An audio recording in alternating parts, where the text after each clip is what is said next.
dan engkau akan mengetahui aib-aib dirimu serta penyakit-penyakit hama-hama yang ada di dalam amalan-amalanmu, serta mengetahui tentang tipu daya musuhmu, yaitu syaitan. Wa hadzal ilmi thabitun fil kitab wa sunnah.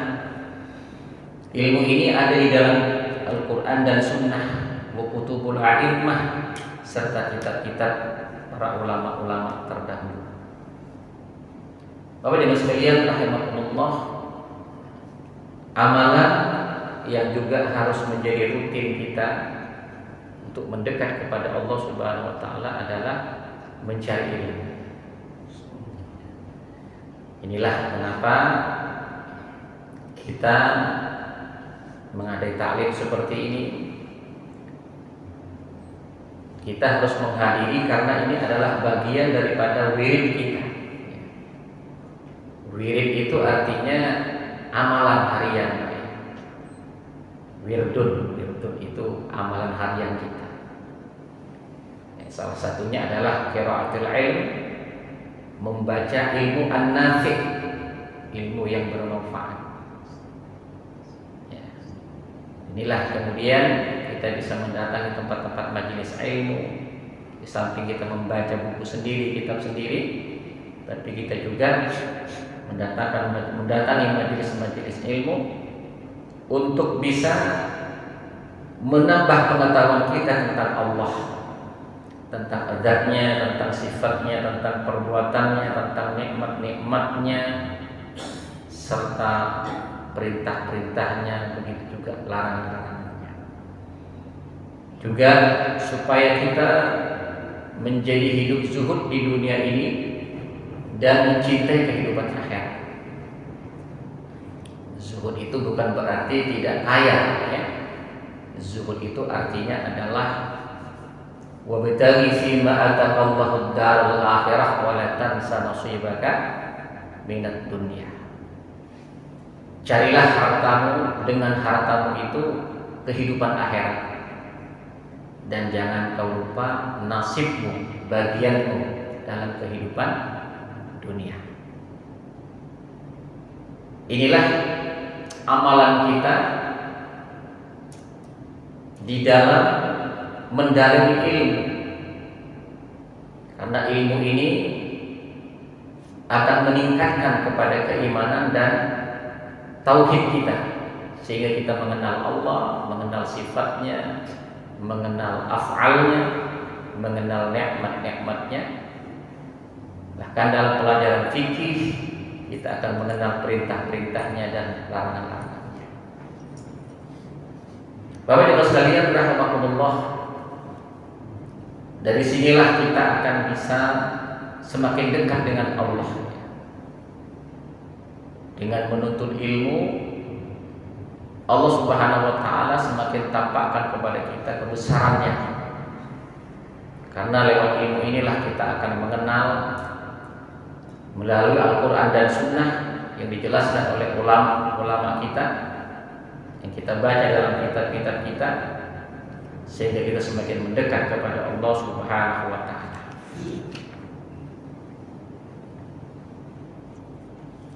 Kemudian wa yanbaghi an yakuna laka wirdun min dzikrillah ta'ala. Amal berikutnya adalah zikir. Jadi zikir ini ada setelah mencari ilmu, ya Pak, ya. Setelah sholat berjamaah, sholat sunnah rawatib, ditambah dengan sholat sunnah yang tadi. Setelah itu adalah baca Al-Quran, ya, baca Al-Quran. Karena kalau di dalam sholat itu adalah baca Al-Quran dalam sholat. Setelah itu amalan terbaiknya adalah baca Al-Quran di luar sholat. Kemudian menuntut ilmu, kemudian baru zikir, baru zikir. Ini urut-urutannya. Tahudduhu biwaqtin aw tahsuruhu bi'adadin. Zikir kita itu baik kita batasi dengan waktu atau dengan bilangan. Fala ba'sa bisabhah liduktil adad. tidak mengapa seandainya kita pakai biji tasbih untuk menghitung-hitungan daripada zikir kita. Waqad qala ta'ala fadhkuruni adhkurkum washkuruli wa la takfurun. Karena Allah Subhanahu wa taala berfirman, ingatlah kalian kepadaku, maka aku akan ingat kepada kalian. Fadhkurullaha qiyaman wa qu'udan wa 'ala junubikum. Ingatlah Allah dalam keadaan berdiri, duduk, dan dalam keadaan berbaring.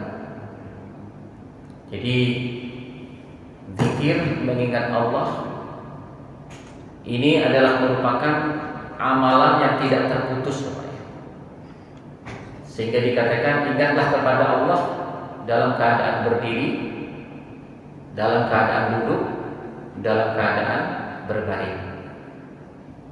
Nah, kita ini sehari-hari tidak lepas dari itu. Sekarang kita lagi duduk. Kalau kita pulang pasti berdiri, jalan.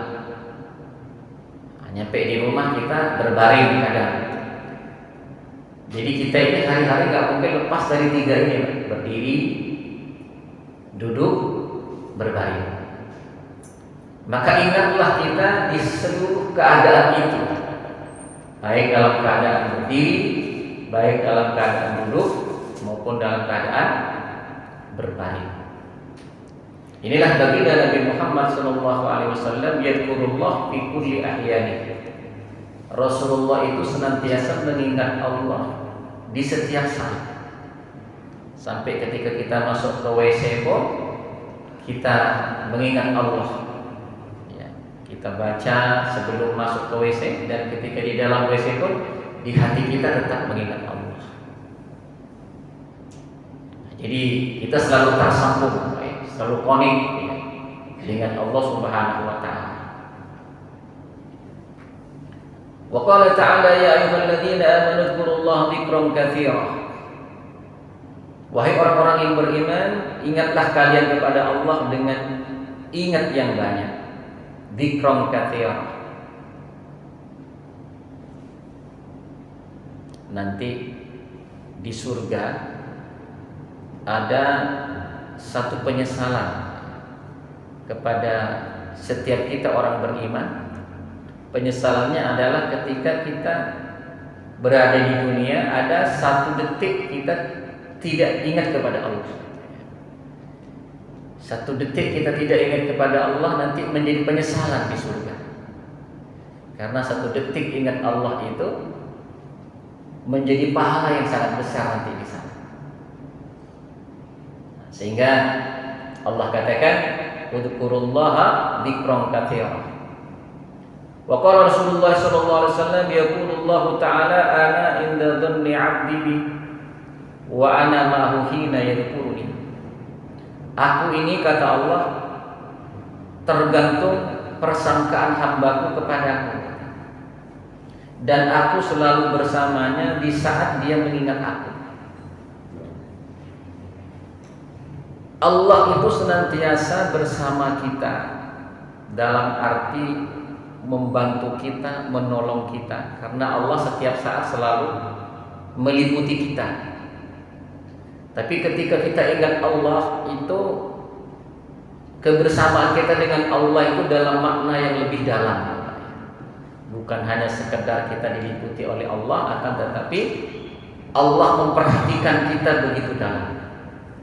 Wa ana ma'ahu hina yadhkuruni. Aku bersamanya ketika dia mengingat aku. Jadi kalau ingin senantiasa bersama Allah, ingatlah Allah. Ya. Begitu juga persangkaan kita kepada Allah. Ana inda dhanni 'abdi. Aku tergantung kepada persangkaan hambaku kepadaku. Nah, ini penting ya, Pak ya. Ilmu ini kemudian sekarang ini dikembangkan menjadi ilmu pengetahuan yang sangat dalam, ya. Menjadi ilmu pengetahuan yang sangat dalam, sehingga ada yang istilah berpikir positif, berpikir negatif, ya Pak ya. Nah, berpikir positif itu kita sebenarnya husnudzon kepada Allah. Berpikir positif. Ketika kita membayangkan masa depan, bayangkan hal-hal yang baik. Itu artinya kita meyakini bahwa Allah akan memberikan kebaikan kepada kita. Tapi kalau kita kemudian membayangkan hal-hal yang negatif, hal-hal yang bahaya, di samping itu akan menyesakkan dada, membuat jantung kita berdetak lebih cepat, darah akan terganggu. Kenapa? Karena pikiran kita yang salah. Ya, dalam bahasa agamanya itu namanya suudzon kepada Allah. Ya, kita membayangkan sesuatu yang seharusnya tidak perlu kita bayangkan. Ya, maka Allah mengatakan, saya tergantung kepada persangkaan hamba-Mu kepada. Kalau dia bervisualisasi tentang hal-hal yang buruk, maka yang buruk itu yang datang. Ya, kalau dia membayangkan sesuatu yang baik, maka yang baik itu yang datang. Di bahasa sekarang itu namanya hukum tarik menarik, law of attraction. Ya, hukum tarik menarik. Hukum ini menjadi keniscayaan seperti hukum gravitasi gitu ya. Kalau kita melempar batu ke atas pasti jatuh ke bawah. Itu namanya salah satu hukum alam. Ya. Nah, salah satu hukum alam ini adalah hukum tarik menarik. Ya. Dan ini senantiasa berkaitan dengan pikiran kita. Maka pilihlah kita di dalam berpikir. Kenapa? Karena berpikir ini nanti akan mempengaruhi perasaan. Kalau pikiran kita positif, bahasa agamanya husnudzon kepada Allah, maka perasaan kita pun nanti akan positif. Bahasa kerennya ini positive feeling, ya.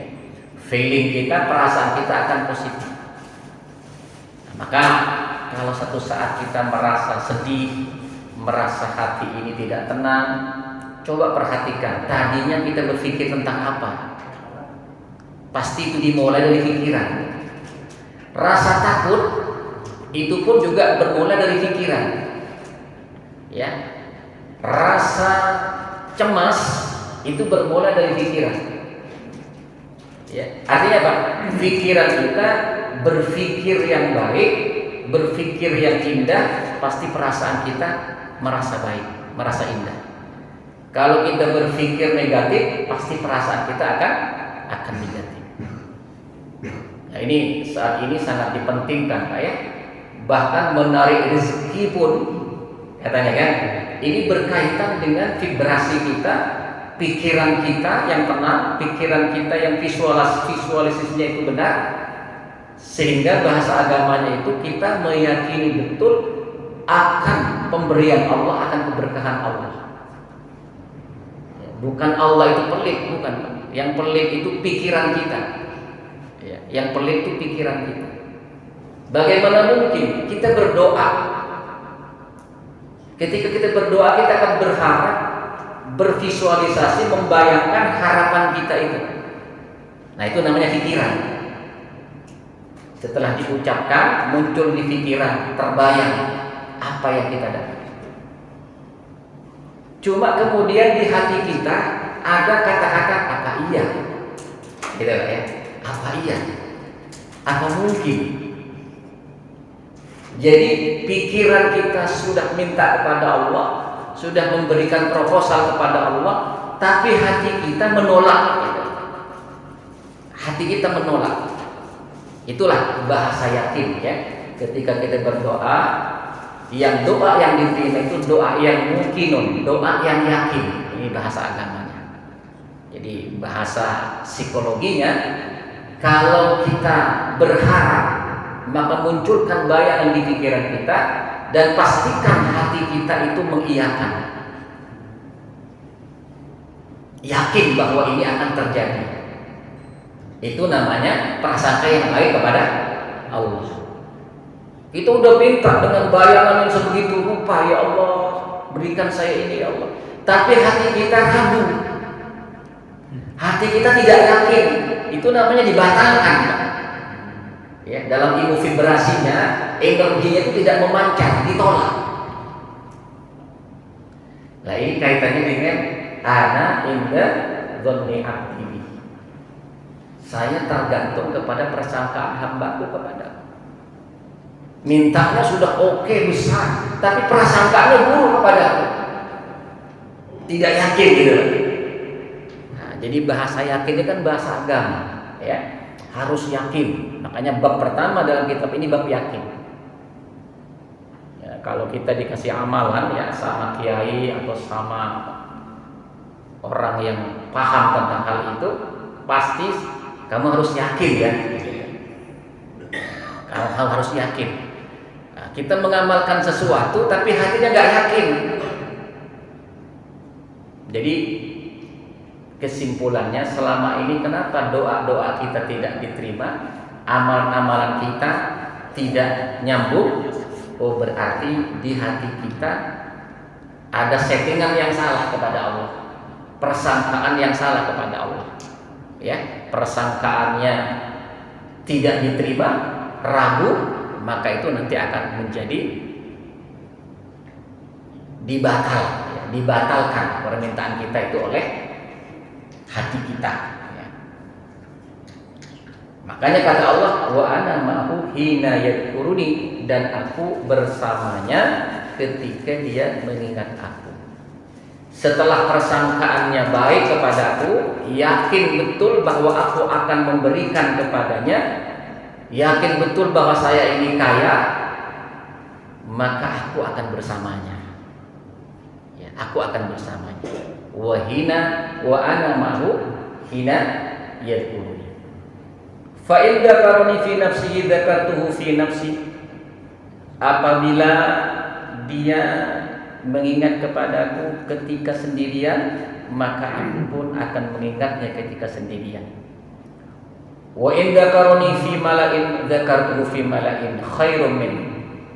Apabila dia mengingat aku dalam sebuah kumpulan majelis zikir, maka aku pun juga akan mengingatnya di dalam kumpulan yang lebih baik dari itu. Jadi zikir itu bisa sendirian, bisa dengan majelis zikir bersama-sama. Ya, inilah dalil bolehnya kita berzikir bareng-bareng. Ya, berzikir bareng-bareng. Jadi bukan bid'ah ya Pak ya. Ini ada hadisnya. Ya, ada hadisnya. Boleh kita berzikir sendirian. Kata Allah, kalau kamu berzikir sendirian, ingat kepadaku sendirian, aku juga ingat kepadamu ketika aku sendirian. Tapi ketika kalian berzikir di majelis yang banyak pesertanya, maka aku pun juga mengingatmu di majelis yang lebih baik dari itu. Artinya apa? Malaikat pun disuruh juga mengingat kita, gitu kan? Ya. Nah, disinilah pentingnya kita mengingat Allah, ya Pak ya.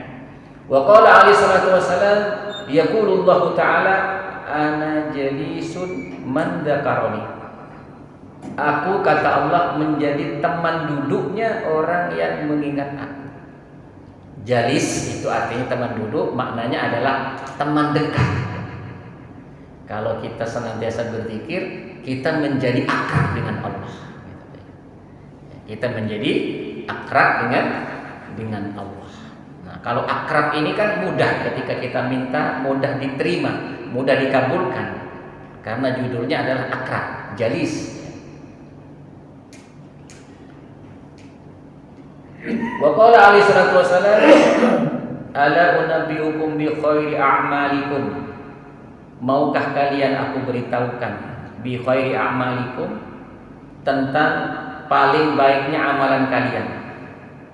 Wa azkaha 'inda malikikum, dan paling sucinya 'inda malikikum, ya, di antara raja-raja kalian. Wa arfa'uha fi darajatikum, dan paling tingginya di derajat kalian. Wa khairul lakum min infaqid dzahab, dan lebih baik daripada menginfakkan emas. Wal warak, dan perak. Wa antulqu adwakum, dan lebih baik daripada engkau memerangi musuhmu, fatadribu a'naqahum, sehingga engkau membunuh mereka,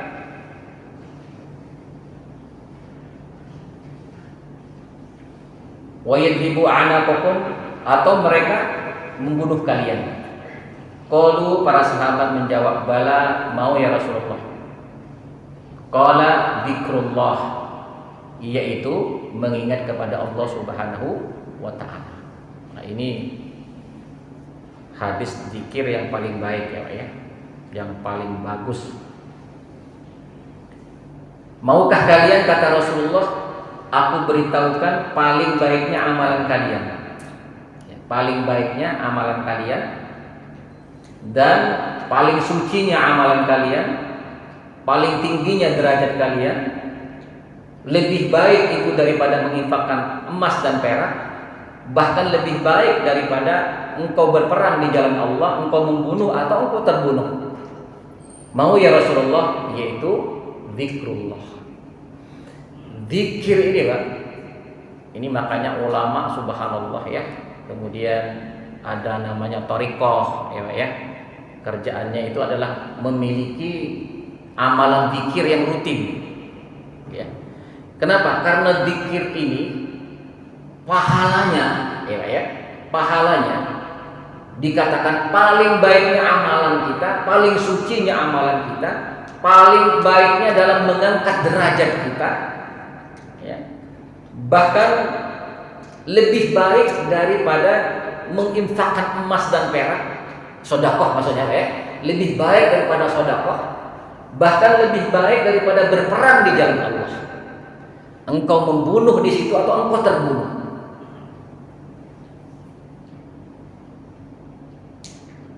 Semuanya itu masih kalah dengan amalan zikir.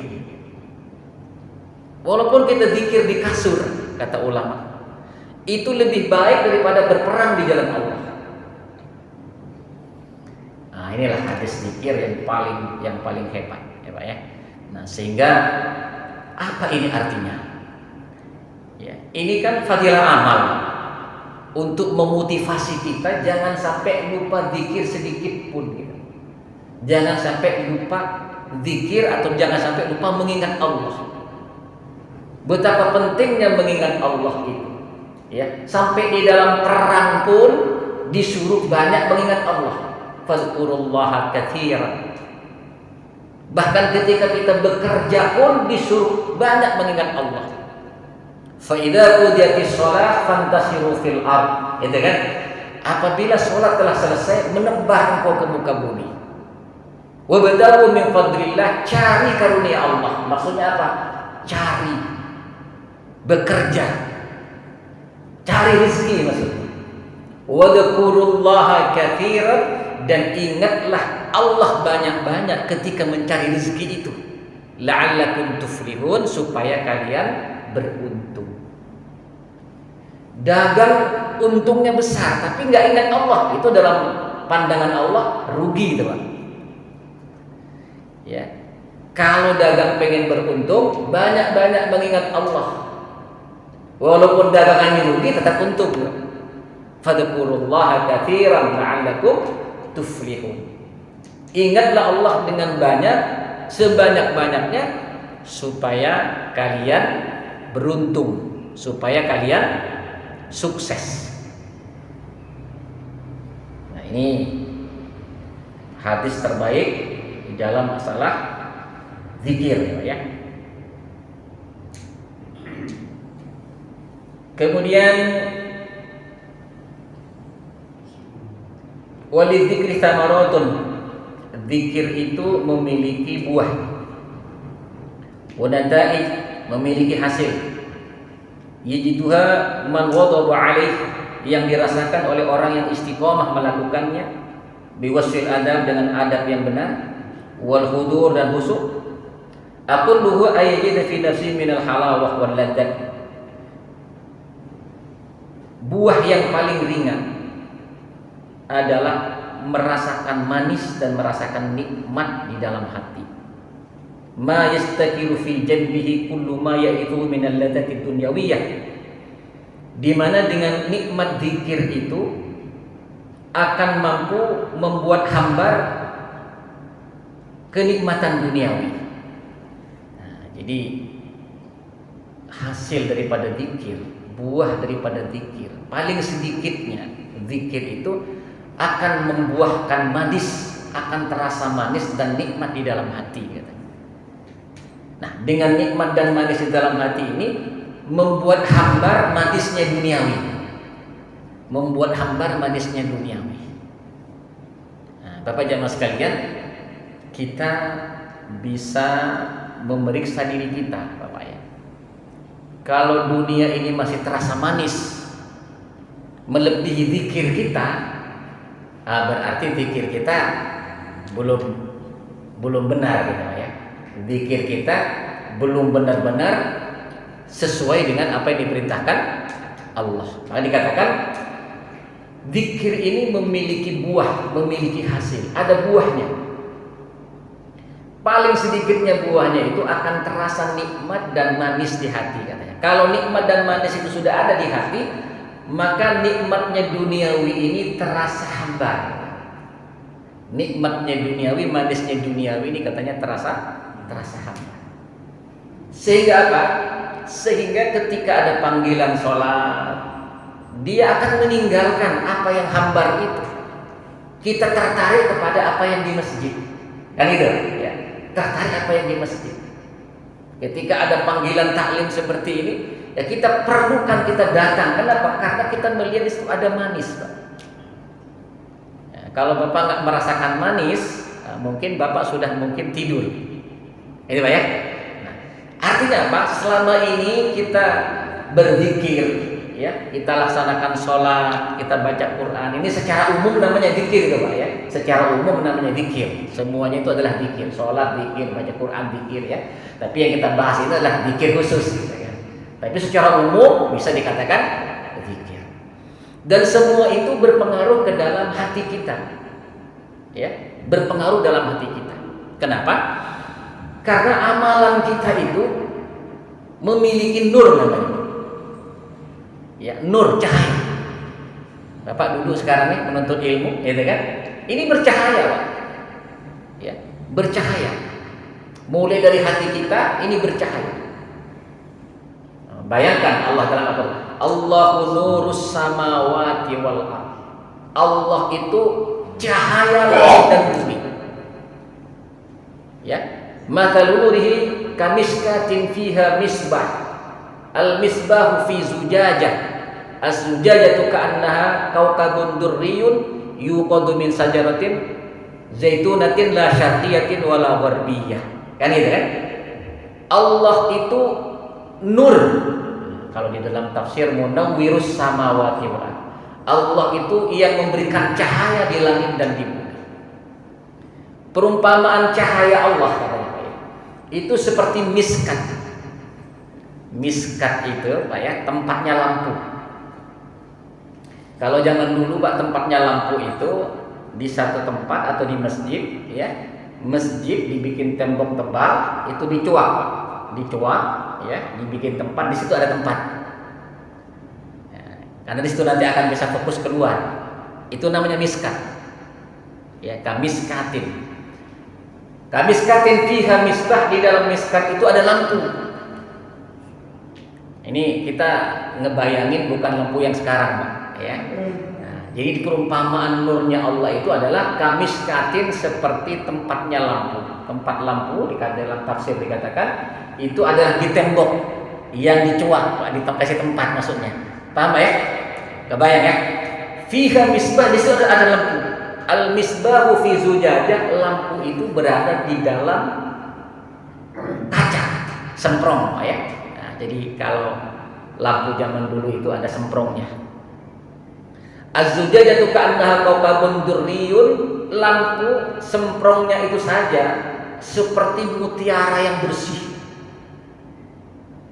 Ya, bayangkan semprong itu bersih, Pak. Kan dulu ada, kalau di zaman dulu semprong sudah hitam gitu, Pak ya. Karena kena angin jadi hitam gitu kan. Akhirnya lampu nggak bersinar keluar. Kenapa? Karena hitam. Ya kan? Nah, ini dibayangkan semprongnya saja itu, kacanya saja itu berkilau seperti mutiara. ka'annahu durriyun kaukabun durriyun yuqadu min sajaratin mubarakatin, yang diapiin, ya, yang dihidupkan oleh minyak zaitun namanya, ya, minyak zaitun terbaik, la syarqiyatin wala gharbiyah, maksudnya tidak di timur tidak di barat, ya. Itu dibayangkan Pak, zaitun dari daerah Persia, dari daerah Syria, ya, atau dulu di daerah Syam, ya. Di sana itu katanya Pak, zaitun itu zaitun super. Kenapa? Karena zaitunnya itu di tempat yang tinggi, pohonnya itu la syarqiyatin wala gharbiyah, ya, tidak di barat tidak di timur. Maksudnya apa? Dia dalam ketinggian sehingga kalau pagi itu mendapatkan sinar matahari yang baik, ketika sore pun mendapatkan sinar matahari yang baik, kayak di Indonesia maksudnya Pak, ya, kayak di Indonesia. Jadi zaitun seandainya tumbuh di Indonesia baik Pak, ya. Ini nama buahnya itu ketika dibikin minyak itu minyak terbaik Pak. Nah, lampu yang tadi itu, ya, lampu yang tadi itu diminyaki atau minyaknya adalah minyak zaitun terbaik. Sudah semprongnya terbaik, minyaknya terbaik. Itu gambaran daripada nurnya Allah. La syarqiyatin wala yakadu zaituha yudhi'u walau lam tamsashu nar. Di mana minyaknya itu saja sudah hampir menyala, berkilau walaupun belum dinyalakan apinya. Jadi bayangkan itu di semprong, biasanya kan juga tempat itunya kan tempatnya dari kaca, ya. Nah, tempat minyaknya dari kaca. Dan minyaknya itu dari minyak zaitun yang berkilau. Walaupun lampunya belum dinyalain, itu sudah berkilau keluar. Kenapa? Karena minyaknya minyak terbaik. La syarqiyatin wala gharbiyah. Nurun ala nur, ketika lampu itu dinyalakan, terjadilah cahaya di atas cahaya. Kenapa? Karena di dalam minyaknya itu sudah bercahaya, lampunya pun, apinya pun bercahaya, dibungkus oleh kaca yang sangat indah, sangat bersih dan bening. Nurun ala nur, ya, itulah perumpamaan nur Allah. Nur Allah itu cahaya di atas cahaya. Di mana adanya itu? Fi buyutin, adanya di rumah-rumah Allah. Ini rumah Allah bukan? Ya. Fi buyutin adinallahu ayyudkaru fiha ismuh, di mana Allah mengizinkan namanya disebut. Rumah apa namanya itu? Masjid. Ya. Jadi cahaya di atas cahaya itu, lampu yang seperti itu adanya di masjid, Pak. Fi buyutin, di rumah-rumah Allah, di mana rumah itu diizinkan disebut namanya. Berarti masjid. Fi buyutin adinallahu ayyudkaru fiha ismuh. Yusabbihu lahu fil wudu'i, yusabbihu lahu fiha bil wudu'i wal 'asr. Di mana di dalam masjid itu ada orang bertasbih, orang pada pagi dan sore. Maksudnya melaksanakan sholat, ya, pagi, subuh, zuhur, sore, asar, maghrib, isya, ya kan? Isya. Artinya apa, Bapak Ibu sekalian? Orang yang mendapatkan cahayanya Allah itu adalah orang yang sering berada di masjid, yang mendapatkan nurun ala nur, cahaya di atas cahaya, ya.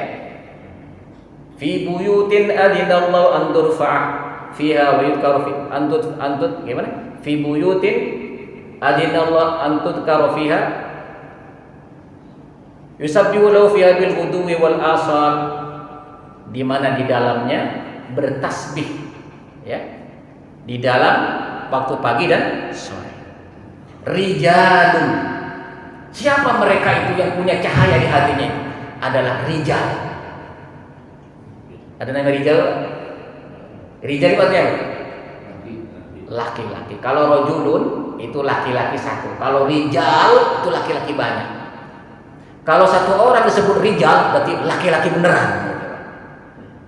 Nah, maka nahnu rijal wa antum rijal. Saya laki-laki, kamu laki-laki. Jadi kalau ada seorang disebut dengan jamak seperti alim itu orang alim, ulama itu jamak, banyak orang alim. Orang satu disebut ulama, oh dia ulama, ya kan? Oh berarti alim beneran gitu. Rijalun la tulhihim tijaratun wala bai'un an dzikrillah. Siapa orang yang telah ada nur di hatinya itu? Adalah seorang laki-laki di mana bisnisnya, kesibukannya tidak melupakan dia untuk mengingat Allah. Rajin bisnisnya, rajin dagangnya, tapi nggak pernah lupa kepada Allah. Kenapa? Dialah rijal. Di hatinya ada nur. Paham Pak? Jadi kalau kita sibuk bisnis, sibuk dagang, sibuk bekerja, kok di hatinya nggak ada zikir, bukan rijal itu. Ya, bukan rijal itu.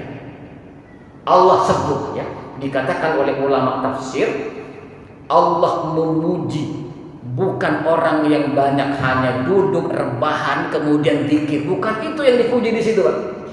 Gitu kan?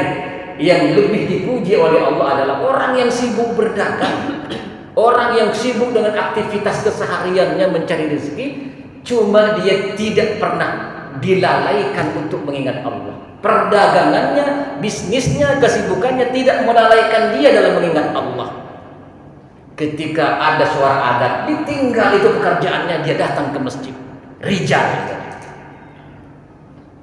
Rijalun la tulhihim tijaratun wala bai'un an dzikrillah.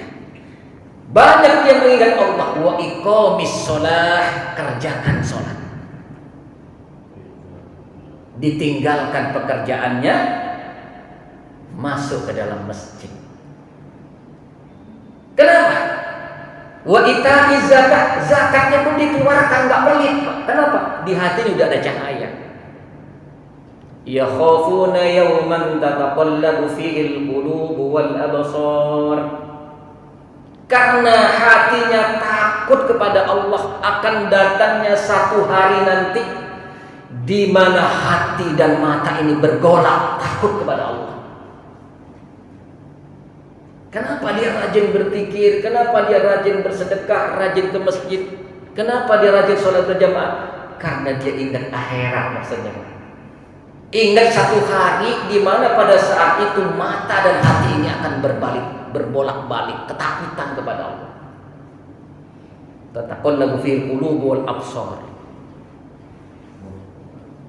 Rijalun la tulhihim tijaratun wala bi'dzikrillah iqamis shalah wa ita'iz zakat yakhafuna yawman tataqallabu fil qulub wal absar.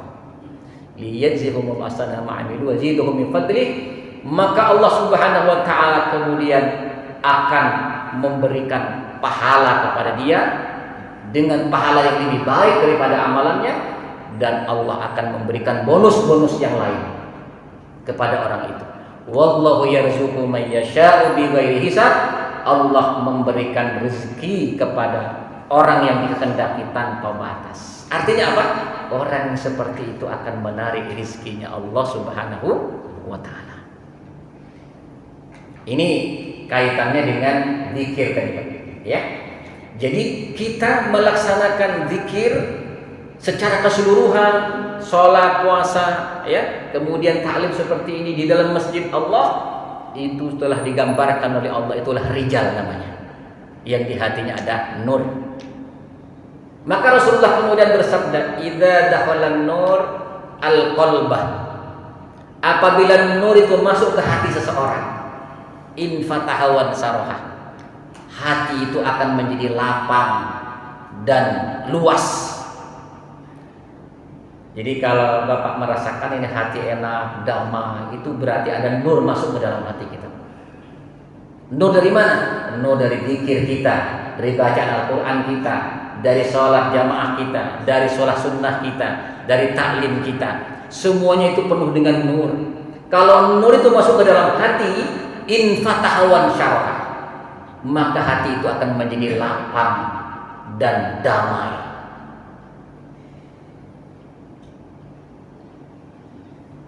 Jadi nur itu nggak bisa dilihat, benar nggak? Tapi bisa dirasakan. Ya, bisa dirasakan. Ya, ketika Bapak lagi kalut baca Al-Quran, ya Pak ya, banyak-banyak, habis itu apa yang Bapak rasakan? Itu nur, cahaya. Bapak nggak melihat, tapi bisa dirasakan. Ketika Bapak bermaksiat, ya kan? Ketika Bapak bermaksiat melakukan dosa, apa yang dirasakan di hati? Ya Pak ya, ada rasa gelap. Itu kegelapan, zulumat masuk ke dalam hati. Itulah yang membuat kita sempit hati. Tapi kalau nur yang masuk, infatahawan sarhah, maka hati ini akan menjadi lapang dan damai. Insyarah. Maka Rasulullah dikatakan, alam nasrah laka sadrak, bukankah aku telah luaskan hatimu wahai Muhammad? Kenapa? Karena nur masuk ke dalam hati Rasul Muhammad. Kalau amalan Nabi Muhammad kita amalkan, maka nur juga masuk ke dalam hati kita. Maka para sahabat bertanya, ya Rasulullah, apa tandanya kan? Nur itu masuk ke dalam hati kita. Ya. Maka kata Rasulullah, pertama adalah engkau ad-dani andaril ghurur, at-tajafi andaril ghurur. Engkau nanti akan menjauh, mengambil jarak dengan tipuan-tipuan dunia. Jadi kalau Bapak sudah terasa ada nur di hati, Bapak ketika ada tipuan duniawi, maksudnya maksiat, itu Bapak sudah takut. Ya, mata ini udah melihat, contoh ya, Bapak melihat YouTube misalnya kan, YouTube kan macam-macam itu Pak, ya kan, karena macam-macam. Ya, ketika ketemu dengan hal seperti itu nggak kuat, dilewatin, nggak nyangkut di situ, gitu. Betul tidak? Kenapa? Takut. At-tajafi, sudah mengambil jarak. Begitu juga dengan hal yang sia-sia, nggak mau dia. Buat apa? Sudah mengambil jarak. Ini menunjukkan di dalam hati sudah ada nur. At-tajafi andaril ghurur. Ya. Kemudian yang kedua, al-inabah ila daril khulud. Al-inabah ila daril khulud. Yang kedua, dia senantiasa bersemangat untuk mempersiapkan ke akhirat. Daril khulud itu rumah keabadian. Ya. Ada semangat, ya. Semangat untuk kehidupan akhiratnya. Ya, al-inabah ila daril khulud. Itu menunjukkan di hati sudah ada nur. Terus yang ketiga, al-istidad lil mauti qabla nuzulih. Orang itu senantiasa mempersiapkan diri untuk kematiannya sebelum datang kematian. Jadi ada 3 tandanya kalau orang itu ada nur di hatinya. Pertama, at-tajafi an daril ghurur. Dia sudah mengambil jarak daripada tipuan duniawi. Mengambil jaraknya itu bukan ini Pak, spontan, memang sudah begitu, nggak mau. Kenapa? Karena badan kalau sudah suci, ya Pak ya, maka dengan sendirinya nggak mau dengan yang kotor. Hiburannya di mana? Di masjid, di tempat taklim hiburannya. Ketika datang ke hiburan itu udah nggak menyenangkan lagi Pak, nggak ada sambungan, frekuensinya udah beda. Ya, frekuensinya udah beda, gelombangnya sudah beda. Giliran di masjid dia merasa nikmat, ya. Giliran di tempat taklim dia merasa nikmat, di tempat zikir majelis ilmu dia merasa nikmat. Itu tandanya dia sudah ada nur di hatinya. At-tajafi an daril khulud. Wal inabah ila daril khulud, dan dia senantiasa kembali. Inabah itu artinya Pak, berulang-ulang. Kalau taubat itu kembali, kalau inabah kembali lagi. Itu di atasnya taubat. Taubat itu kembali, kalau inabah selalu kembali hatinya. Al-inabah ila daril khulud. Daril khulud artinya rumah keabadian. Maksudnya apa? Jiwanya itu dia sudah terpaut, tertarik untuk akhirat gitu. Terus yang terakhir, al-istidad lil mauti qabla nuzulih. Dia senantiasa mempersiapkan dirinya lil mauti, untuk kematiannya, qabla nuzulih, sebelum datang kematiannya. Apalagi umur-umur kita sudah di atas 50 ini Pak, apalagi dipikir Pak, ya kan? Di atas 50 tahun, subhanallah. Ya, 50 ke 60 ini Pak, umur yang sangat ini Pak, umur yang sangat rawan Pak ya. Biasanya kalau di atas 60 orang sampai ke 80 biasanya gitu Pak. Tapi 50 ke 60 ini rawan biasanya nih. rawan. Ya, oleh karenanya Bapak Ibu sekalian, maka banyaklah kita berzikir, banyaklah kita di masjid Allah, sehingga nur-nur itu akan masuk ke dalam hati kita. Kalau itu yang terjadi, Bapak bisa rasakan infatahawan sarah, hati kita akan lapang dan damai. Buktinya apa? Kita sudah mulai tidak suka dengan hal-hal yang sia-sia, dengan hal-hal yang tidak berguna, hal-hal yang maksiat. Sudah mulai nggak suka. Kemudian sudah mulai semangat ini urusan akhiratnya, bahkan sudah mempersiapkan, ya, sudah mempersiapkan kematiannya sebelum datang kematiannya. Allahumma barik li fil mauti wa ma ba'dal maut. Allahumma barik li fil mauti wa fi ma ba'dal maut, ya. Syekh Nawawi Al-Bantani dalam kitab Su'batul Iman menyarankan kita sehari 25 kali baca itu, ya. Allahumma barik li fil mauti wa fi ma ba'dal maut. Ya Allah, berkailah kami dalam kematian dan setelah kematian. Allahumma barik li fil mauti wa fi ma ba'dal maut. Ya Allah, berkahi kami di dalam kematian nanti dan setelah kematian. Baca itu katanya selama sehari 25 kali. Maka Allah akan berikan kita penjagaan setelah dikubur sampai ke sana. Bahkan Bapak Jamaah sekalian, badan kita ini tidak akan dimakan oleh cacing, tidak dimakan oleh tanah, kalau kita punya zikir ini, kata Syekh Nawawi Al-Bantani dalam kitabnya Su'batul Iman, ya. Allahumma barik li fil mauti wa fi ma ba'dal maut. Ya kan? Allahumma barik li, wahai berkailah kami Allah, fil mauti dalam kematianku nanti. Dalam kematianku nanti ketika nazar, ya, ketika sakit menjelang kematian, itu udah dijaga oleh Allah, ya. Wa fi ma ba'dal maut, dan setelah kematian dikubur, di hari kiamat berbangkit, hari mahsyar, sampai syirat, sampai ke surga Allah Subhanahu wa taala. Paham baik? Coba baca bareng-bareng Pak. Allahumma barik li fil mauti wa fi ma ba'dal maut. Allahumma barik li, ya Allah berkailah aku, fil mauti, di dalam kematianku, wa fi ma ba'dal maut, dan setelah kematian. Boleh Bapak cicil setiap selesai sholat 5 kali, 5 kali sholat menjadi 25, atau sekaligus. Nah, kemudian kalau Bapak mau tambahin doanya Nabi Yusuf, ya fatiras samawati wal ard anta wali fid dunya wal akhirah alhiqni muslima tawaffani musliman wa alhiqni bis salihin. Wahai pencipta langit dan bumi, ya, tawaffani musliman, ya fatiras samawati wal ard anta wali fid dunya wal akhirah, engkau pelindungku di dunia dan di akhirat. Tawaffani musliman, wafatkan hamba ini ya Allah ke dalam keadaan muslim. Wa alhiqni bis solihin, perjumpakan hamba dengan orang-orang soleh. Ini doanya Nabi Yusuf, ya. Perjumpakan hamba dengan orang-orang soleh. Jangan sampai kita meninggal dunia ketemunya dengan kelompok Fir'aun, ya Pak, ya. Karena orang meninggal itu Pak, sudah ditunggu di sana, ya, oleh orang tua kita, oleh orang-orang yang kita cintai. Ketika ada orang yang meninggal, ditanya oleh mereka, oh kamu sudah sampai di sini, si ini gimana? Si itu sudah punya anak belum? Ditanya Pak, di sana, ditunggu kita di sana. Ya. Kalau si itu gimana? Oh kan sudah lebih dulu dari saya perginya. Loh kok nggak ada di sini? Itu kok nggak ada di sini? Oh fa ummuhu hawiyah. Kalau begitu tempatnya lain dia berarti. Nggak ketemu dengan kita. Di ummuhu hawiyah. Itu dalam hadis saya, fa ummuhu hawiyah, berarti dia di tempat neraka. Nah, jangan sampai kita ke sana enggak ketemu dengan orang soleh, Pak, ya. Tawaffani musliman, ya Allah, wafatkan aku dalam keadaan muslim, wa alhiqni bisolihin, pertemukan hambamu ini ya Allah dengan orang-orang soleh. Insyaallah. Bapak Jamaah sekalian rahimakumullah, inilah fadilah zikir, dan ternyata semuanya itu adalah menjadi nur. Dan nur itu ternyata Allah sudah sebutkan, dialah rijal. Siapa rijal?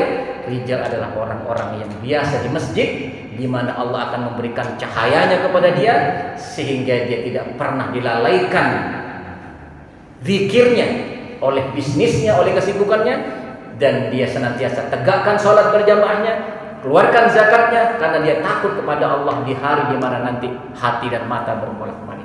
dan Allah akan memberikan pahala yang besar, dan Allah akan memberikan rezeki tanpa disangka dan tanpa batas. Insya Allah. Ada pertanyaan?